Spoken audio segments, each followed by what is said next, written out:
کیا آپ کے آلے کی مرمت کی ضرورت ہے؟ ہم مفت تشخیص پیش کرتے ہیں، بغیر کسی فون سفر کے آپ کے دروازے سے لے کر واپس کرتے ہیں۔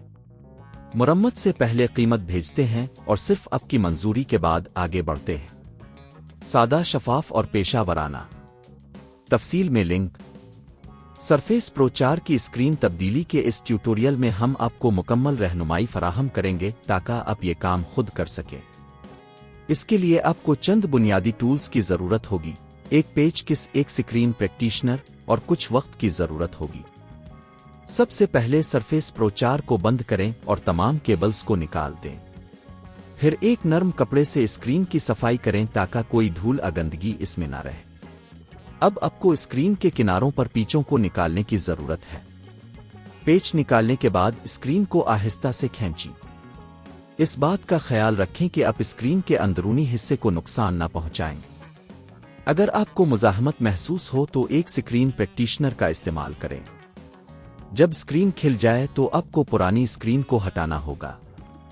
اس کے لیے کیبلز کو آہستہ سے کھینچیں اور نئے اسکرین کی کیبلز کو جگہ پر لگائیں۔ اب نئی اسکرین کو جگہ پر رکھیں اور اس کے کناروں پر پیچ لگائیں۔ یہ یقینی بنائیں کہ ہر پیچ اچھی طرح سے لگ گیا ہے۔ اس کے بعد سرفیس پرو 4 کو دوبارہ آن کریں اور چیک کریں کہ نئی اسکرین صحیح طرح کام کر رہی ہے۔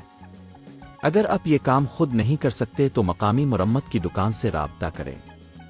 اکثر دکانیں یہ خدمت فراہم کرتی ہیں اور آپ کو ایک مفت تشخیص فراہم کریں گی۔ گھر پر پک اپ کی سہولت بھی دستیاب ہو سکتی ہے، جہاں مرمت کرنے والے آپ کے آلے کو آپ کے گھر سے لے جا کر مرمت کریں گے۔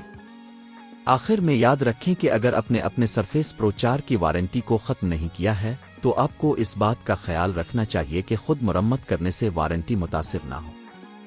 کچھ کمپنیوں کی طرف سے وارنٹی کی شرائط میں یہ شامل ہو سکتا ہے کہ اگر آپ نے خود سے مرمت کی تو وارنٹی کالعدم ہو جائے گی۔ اس لیے ہمیشہ وارنٹی کی شرائط کو اچھی طرح پڑھیں۔ کیا آپ کے آلے کی مرمت کی ضرورت ہے؟ ہم مفت تشخیص پیش کرتے ہیں، بغیر کسی فون سفر کے آپ کے دروازے سے لے کر واپس کرتے ہیں۔ مرمت سے پہلے قیمت بھیجتے ہیں اور صرف آپ کی منظوری کے بعد آگے بڑھتے ہیں۔ سادہ، شفاف اور پیشہ ورانہ۔ تفصیل میں لنک۔